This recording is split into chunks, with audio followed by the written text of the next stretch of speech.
sallallahu alaihi wasallam.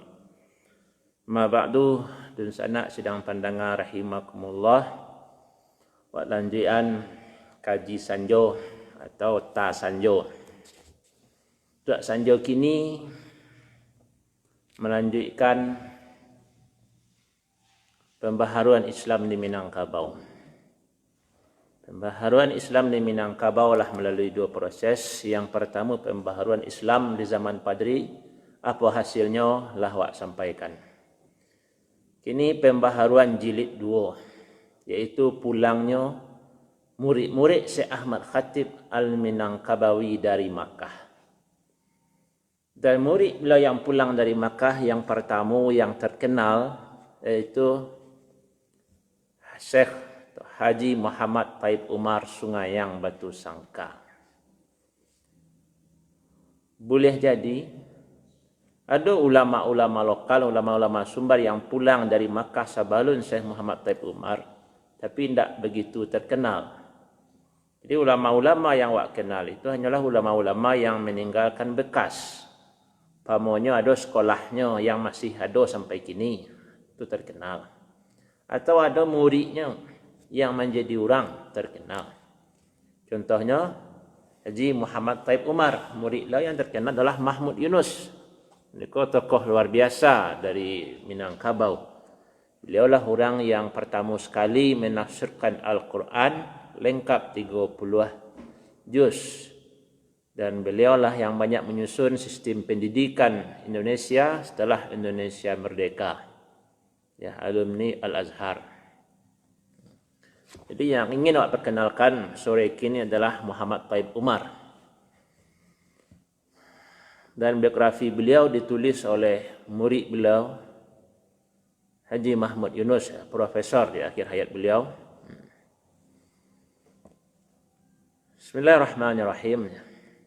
Haji Muhammad Taib Umar lahir pada tanggal 8 Syawal 1291 tahun 1874 Masehi di Sungayang.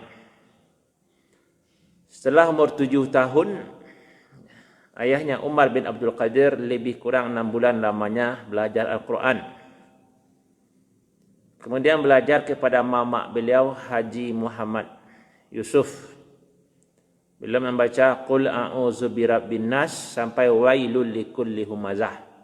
Baraja dari belakang, mulai dari An-Nas, Al-Falaq, Qul Allahu ahad, taruh sampai wailul likulli humazah. Dan itu dalam waktu hampir setahun. Kemudian belajar kepada ayah beliau, mulai dari awal, mulai dari Alif Lam Mim dari awal Al-Baqarah sampai wattaba'u ma tatlu syayatin ala mulki Sulaiman, ayat 100 ya, sekitar ayat 100 dari Al-Baqarah. Dan itu memakan waktu 1 tahun. Jadi 600 ayat kok meraja membacanya 1 tahun. Nah, coba bayangkan, bahawa orang dulu tu lama baraja. Jadi 1 tahun baru Alif Lam Mim sampai ayat 100. Ya, lamanya baraja. Kemudian tahun 1300 ya, umur 9 tahun beliau beraja ke Haji Muhammad Yasin di Surau Tengah Sungayang. Jadi waktu itu tahun 1870-an itulah banyak haji-haji di Minangkabau. Kalau dicontohkan beberapa orang haji di Sungayang. Karena salah satu hasil padri itu adalah orang tu semangat ke Makkah. Semangat untuk naik haji, semangat untuk menuntut ilmu ke Makkah. Maka banyak orang yang haji-haji berangkat ke Makkah. Termasuk guru-guru Syekh Taib Umar Sungayang. Kemudian beliau meraja ngaji ke Padang Gantiang. Itu surau Syekh Haji Abdul Manan. Dan itulah pernah kita sabut dalam pertemuan sebelumnya, salah satu pusat pengajian sampai orang baraja adalah di Padang Gantiang. Ya. Talau Padang Gantiang. Kemudian bila pun sempat mengaji kitab ke Padang Kandis Suliki, Syekh Muhammad Salih, ayah dari Syekh Abdul Wahid Tabik Gadang. Yang anak guru ko kemudian hari menjadi murid beliau, ya. Abdul Wahid Tabik Gadang ikut terkenal dalam sejarah perkembangan tarbiyah atau perti. Setelah mengaji di Bara Surau di Minangkabau, kemudian beliau pergi ke Makkah bersama ayahnya dan mukim, tinggal di Makkah selama 5 tahun. Dan itu sebelum tahun 1900, sekitar tahun 1893 beliaulah tinggal di Makkah. Disitulah beliau banyak beraja ke Syekh Ahmad Khatib, ko yang wak ceritakan petang ya. Beliau banyak beraja ke Syekh Ahmad Khatib, tentu ke guru-guru yang lain yang ada di Masjidil Haram Mekah. Setelah beliau pulang dari Makkah di umur yang sangat muda, di umur sekitar 23 tahun. Masih muda, umur 23. Beliau membuka surau ya. Dan sistem surau itu beliau jalehan kurikulumnya, tapi masih sistem lama surau, tapi lah ada kurikulum lah jaleh kitab-kitab yang akan dipelajari. Itu tahun 1897. Ya, maka Syekh Ahmad Khatib, Syekh Mahmud Yunus, murid beliau menceritakan, dulu kitab yang dipelajari di Minangkabau adalah kitab Damun, Awamil, Al-Kalamu, Minhajut Talibin, Tafsir Jalalain. Ya, ikolah pengalaman Syekh Ahmad Khatib patang. Beliau waktu pulang pertama dari Makkah, beraja Tafsir Jalalain, kitab Minhajut Talibin, kitab fikih ya. Nah, kita yang banyak dipelajari di Minangkabau sebelum Syekh Muhammad Taib pulang dari Makkah. Maka pada saat dia membuka surau, beliau tambah dengan kitab-kitab yang lain, yaitu Khalid Azhari, Qatrun Nada, Alfiyah Ibn Waqil Ashmuni, Kailani, Taftazani. Lah beda kitab. Dan itu dalam waktu yang lama ya, kita dipelajari, bukan dalam setahun selesai, enggak, dalam waktu yang panjang. Dan biasanya sebelum Syekh Muhammad Taib Umar atau sebelum zaman beliau, kitab-kitab yang pelajari di Minangkabau itu adalah tulisan tangan, bersalin. Maka manuskrip itu banyak. Di negara-negara yang dulu banyak surau itu ada manuskrip-manuskrip dari kitab Jalalain, Minhajut Talibin ya. Zaman sebelum beliau itu masih banyak kitab itu menggunakan masih salin ya, alun cetak. Pada zaman Syekh Taib Umar itu barulah beliau memperkenalkan buku-buku cetak, lah banyak digunakan buku-buku terbitan. Ya. Di bidang fikih, kitab yang beliau pakai adalah kitab Fathul Qarib, Fathul Muin, Iqna, Fathul Wahhab, Mahalli, Waraqat, Jam'ul Jawami'. Kalau tadi hanya fikih yang banyak dikenal Minhajul Talibin, kalau Syekh Taib Umar lah memperkenalkan kitab usul fikih, seperti Al-Waraqat Imam Ajwaini, Jam'ul Jawami' karangan As-Subki. Maka dalam sejarah usul fikih di Indonesia, ulama yang pertama sekali yang dianggap membawa usul fikih ke Indonesia itu ya, yang pertama adalah Syekh Taib Umar Sungayang. Karena guru beliau Syekh Ahmad Khatib, karangan beliau yang terkenal yang dicetak ulang pun di bidang usul fikih. Jadi apa keahlian guru akan pengaruh ke murid. Kalau Syekh Ahmad Khatib mengarang An-Nafahat di bidang usul fikih, sehingga kita akan sampaikan ini dicetak ulang, terus dicetak ulang, dipelajari, ya murid lo ke Indonesia dia banyak mengajarkan usul fikih. Termasuk Syekh Taib Umar bila kenalkanlah kitab Waraqat, bila perkenalkan kitab Jam'ul Jawami'. Dan kalau Waraqat untuk pemula, Jam'ul Jawami' itulah kitab tingkat lanjutan, bukan kitab untuk pemula. Di bidang tafsir dan hadis, Syekh Taib Umar memperkenalkan tafsir Jalalain dan tafsir Baidawi. Kalau Jalalain lah banyak dipelajari, maka yang baru adalah tafsir Baidawi, hadis Arba'in Baiquni. Sedangkan kitab Tauhid Sanusi, Kifayatul Awam, Ummul Barahin, kemudian ada kitab Ilmu Mantik, Ma'ani, Bayan, Badi'.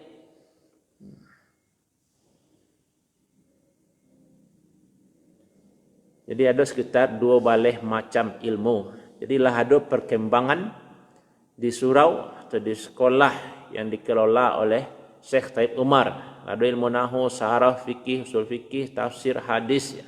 Lah banyak cabangnya. Dan itu dalam waktu 8 tahun. Sampai orang yang beraja beliau itu tamat. Jadi waktu yang cukup panjang. Beliau maja. Dan hasilnya memang lahir ulama-ulama yang luar biasa. Ya, jadi yang majan ulama yang masih muda di umur yang baru 23 tahun, kemudian maja 8 tahun, berarti sampai umur 30 baru tamat murid angkatan pertama. Ya. Dan kitab yang dipelajari itulah kitab-kitab luar biasa. Ya, seperti usul fikih, Jam'ul Jawami'. Kalau tingkat-tingkat aliyah kini mungkin masih dipelajari di sebagian pesantren. Tapi kalau sekolah modern barangkali tidak kenal kitab Jam'ul Jawami' ya. Tafsir Baitawi. Walaupun tidak tahu apakah masih ada pesantren yang mempelajari. Karena cenderung kini orang belajar Jalalain atau tafsir-tafsir yang sudah disiapkan. Ya. Di antara alumni-alumni disabitkan di Siko. Ya.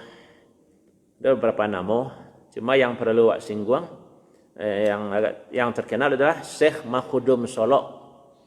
Iko yang lah cak posting tentang ulama Minang diuji di Mekah selama 3 hari. Syekh Wahi, beliau terkenal dalam sejarah tarbiyah Islamiyah, termasuk pendiri tokoh pertama dalam gerakan tarbiyah Perti.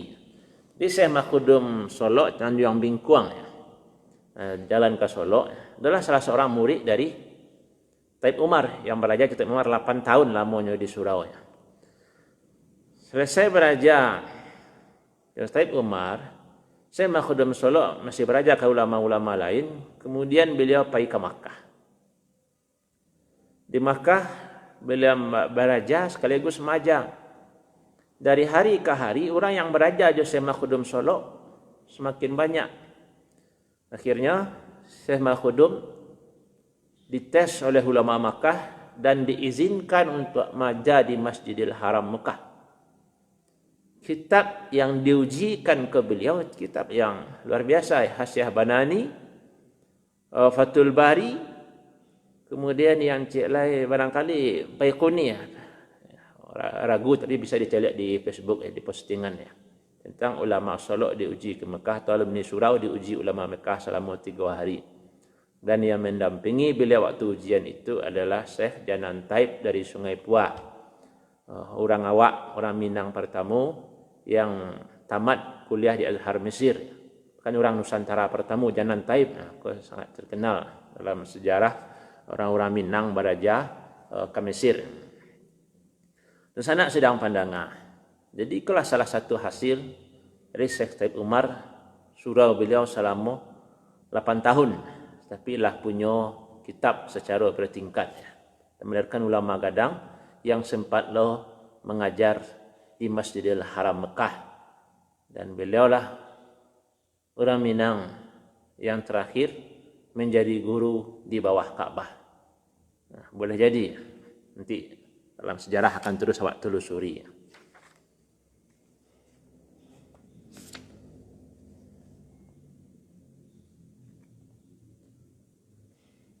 Kemudian Syekh Taib Umar, ya, setelah tahun 1908 banyak terjadi pemberontakan di Minangkabau melawan Belanda tentang perang blasting, termasuk perang di Lintau, di Kamang, sehingga sekolah pun ditutup, surau-surau ditutup. Kemudian 1909 beliau membuka sekolah lo balik. Jadi tahap pertama yang 8 tahun itulah melakukan ulama-ulama gadang, kemudian beliau membuka lo balik. Berarti itu di umur beliau yang lah 30 tahun lebih. Itu madras school. Madras school dari darasah, madras tempat sekolah. Selama 3 tahun ya, dari 1910 19 3 balik. Dan itu terus ada tingkatan-tingkatannya. Dan ilmu yang dipelajari pun bermacam-macam. Kalau tadi banyak ilmu-ilmu agama. Maka yang beliau pelajari termasuk ilmu berhitung. Pecahan dalam ilmu hisab, aljabar. Diajarkan menurut sistem ahli hisab bahasa Arab. diajarkan menggunakan bahasa Arab. Jadi kelebihan orang dulu ya. Baraja Al-Jabar, dia bahasa Arab. Maka semakin dekatlah orang awak dengan bahasa Arab. Jam baraja dari jam 9 sampai jam 2 balik setiap hari. Kalau mulai ke sistem modern dah. Jam baraja dari jam 9 sampai jam 2 balik siang. Hari pakan libur. Nah, maka itulah mulai menggunakan bangku, meja, papan tulis, dan beliau sendiri yang membuatnya. Ke perubahan-perubahan yang beliau lakukan.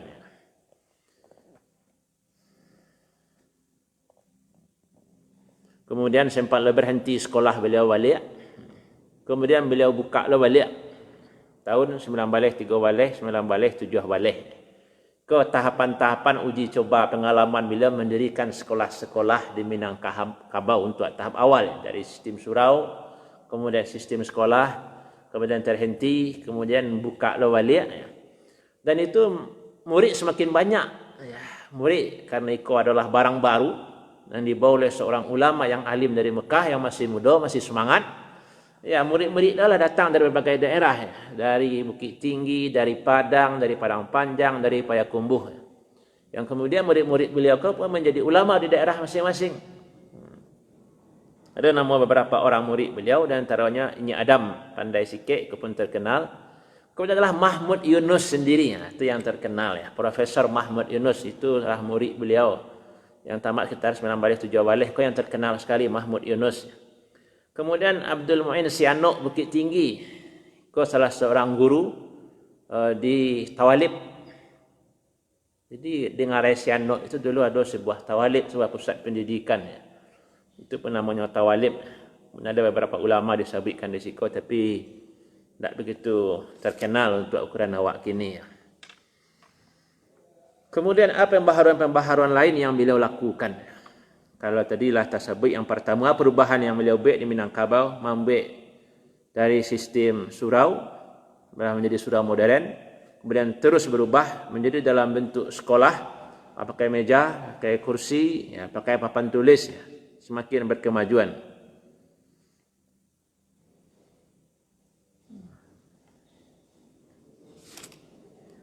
Kemudian perubahan yang beliau lakukan, beliau banyak menulis dalam majalah Al-Munir, menyampaikan ide-ide pembaharuan.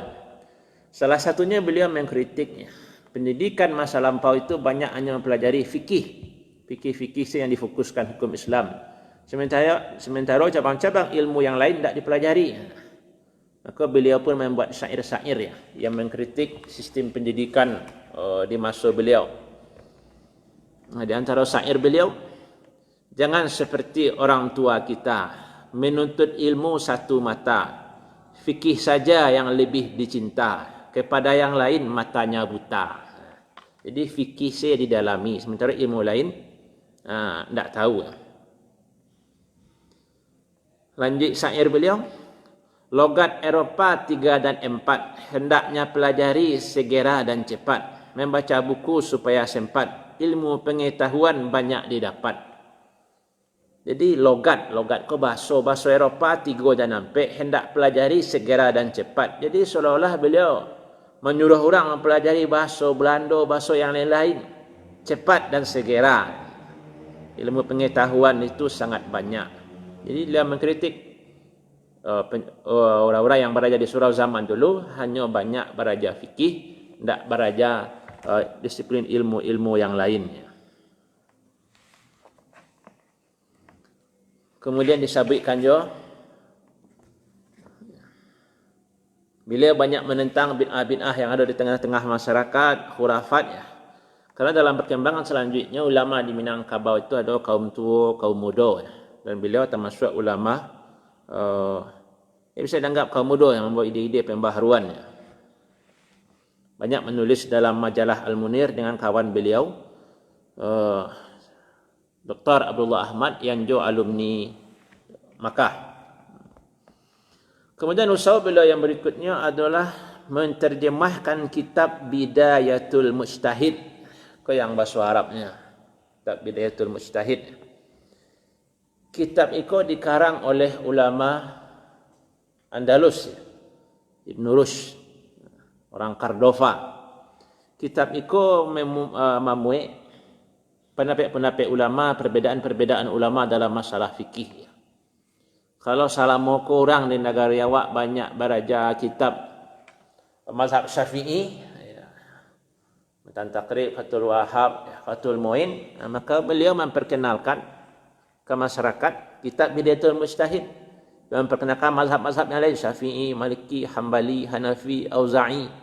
Karena kitab Bidayatul Mujtahid membuat pendapat ulama dari berbagai mazhab, termasuk ulama-ulama lain yang hidup di zaman Imam Syafi'i, Imam Maliki. Karena ulama-ulama besar zaman itu banyak. Pendapat Auza'i, Abu Saur itu dinukil dalam kitab Bidayatul Mujtahid.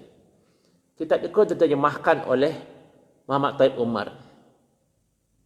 Pesan yang bisa awak ambil, Syekh Taib Umar ingin memperkenalkan ke orang Minang berbagai mazhab, supaya orang Minang kok tidak hanya kenal mazhab Syafi'i cik saja, tapi perlu perbandingan dengan mazhab-mazhab lain.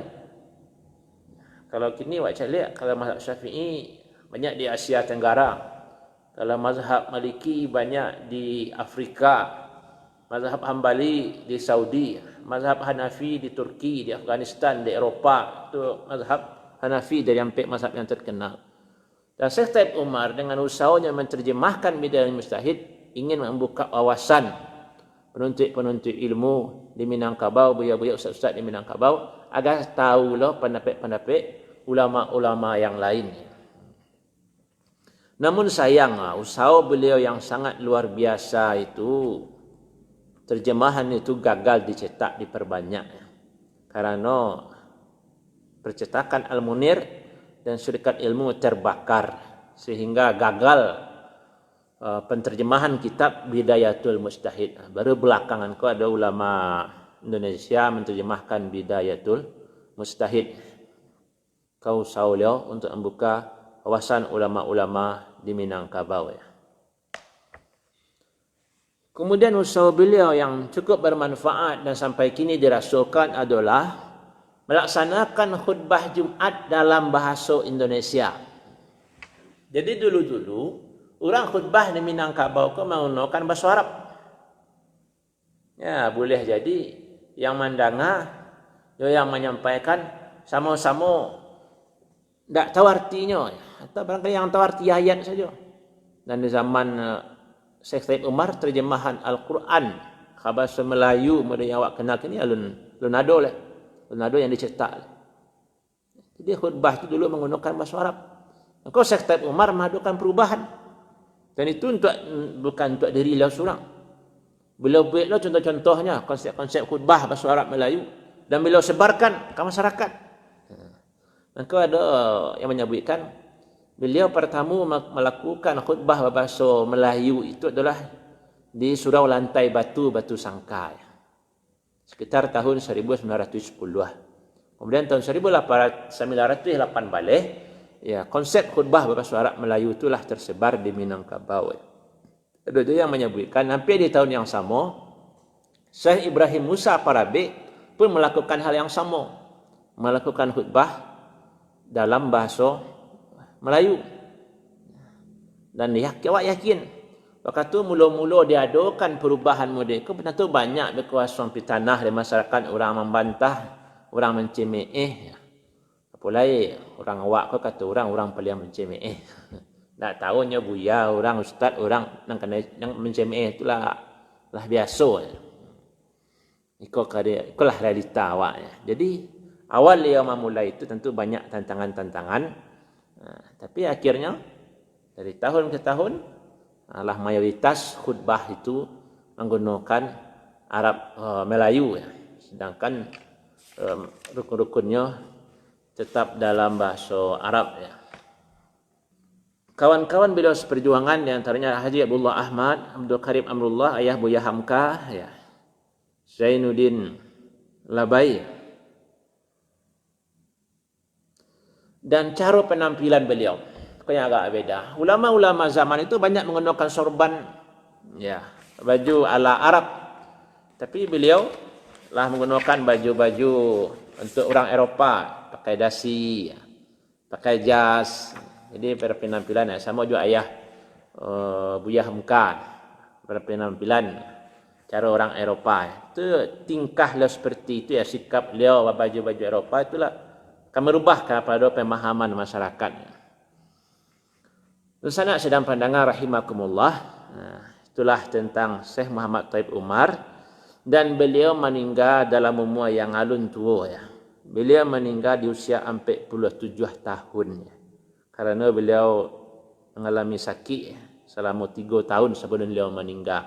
Beliau meninggal 1920 di umur 47 tahun.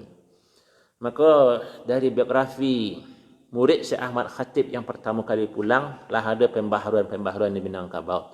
Yang di antaranya membiasakan khutbah di bahasa Arab Melayu. Alhamdulillah inilah mayoritas di Sumbar dan Minangkabau orang menggunakan khutbah bahasa Arab Melayu. Itu perubahan yang pertama di antara yang beliau usahakan. Yang kedua, dia ingin memperkenalkan khilaf-khilaf ulama, perbezaan pendapat para ulama untuk para penuntut ilmu sehingga terbuka wawasan, tidak sempit, tidak mudah menyalahkan orang, tidak mudah menyaksikan orang. Yang ketiga, usaha beliau adalah mengajak orang untuk mempelajari ilmu kau sebanyak-banyaknya. Termasuk ilmu agama dan fikih saja yang dipelajari. Dan beliau pun memotivasi orang untuk menguasai bahasa-bahasa lain. Kan dalam bahasa beliau tadi, capek dan segera pelajari bahasa-bahasa yang lain. Itu usaha beliau dalam merubah pemahaman di masyarakat. Yang keempat, selanjutnya, beliau memperkenalkan buku-buku cetak. Itu mungkin seiring dengan mudahnya transportasi ya. Orang bisa mengirim kitab ke Makkah. Bisa membeli kitab langsung dari Mesir, dari Makkah dibawa ke Minang. Dan insya-Allah nanti dalam pertemuan berikutnya akan bahas singgung balik asal kitab-kitab yang ada di Minangkabau dulu. Asal baca-bacaan ulama Minangkabau dulu. Yang kadang membuat awak-awak yang zaman kini merasa malu ya. Ternyata orang-orang dulu bacanya lah luar biasa. Dan barang mahal kitab zaman dulu, tapi orang dulu bisa memilikinya, bisa membacanya. Nanti kita bahas. Kemudian di antara usaha beliau adalah membuat jenjang pendidikan. Di surau lah ada kurikulum sendiri ya, walaupun dengan sistem halaqah, tapi lah kelompok tahap 1, tahap 2. Dan tentu jasa beliau yang paling gadang beliau lah melahirkan ulama-ulama gadang untuk masyarakat Minangkabau. Di antaranya yang paling terkenal, yang paling jadang jasanya kawak sampai kini, murid beliau adalah Mahmud Yunus. Setiap awak membaca Al-Quran, awak baca terjemahan Al-Quran, insya-Allah Mahmud Yunus akan tetap dapat pahala. Karena beliau lah yang memperbaiki, yang menterjemahkan Al-Quran lengkap 30 juz ya. Dan tentu guru beliau Syekh Taib Umar mendapat pahala juga, karena Syekh Taib Umar lah yang mengajar Mahmud Yunus. Kemudian murid beliau yang terkenal yang jadi tokoh di kemudian hari adalah Abdul Wahid Tabik Gadang, tokoh di Perti, di Tarbiyah. Kemudian yang jadi ulama di Makkah, Syekh Makhudum Solok, murid beliau sempatlah menjadi guru di Makkah beberapa tahun. Kemudian Abdul Mun'im Sianok, salah seorang ulama tawalib di Ngarai Sianok. Terus anak sedang pandangan kolah tokoh-tokoh ulama-ulama awak banyak yang tersebut tadi yang Allah berjasa ya, mencerdaskan masyarakat Minangkabau secara umum, khususnya mengembangkan ilmu agama di daerah awak ya. Sehingga kemudian hari tokoh-tokoh banyak lahir di daerah awak, ulama-ulama besar ya. Harapan kawak bersama, terutama ke penuntut ilmu yang menonton video kau, berusahalah awak secara bertahap untuk menjadi ulama yang masih sekolah pesantren di madrasah, rajinlah belajar, kuasailah bahasa Arab, tuntut ilmu, kemudian adalah perubahan-perubahan di tengah masyarakat, sehingga dari waktu ke waktu masyarakat itu semakin cerdas, semakin islami, ilmu-ilmu agama bisa berkembang di tengah masyarakat. Cukupkan sampai di situ. Billahi taufiq wal hidayah. Assalamualaikum warahmatullahi wabarakatuh.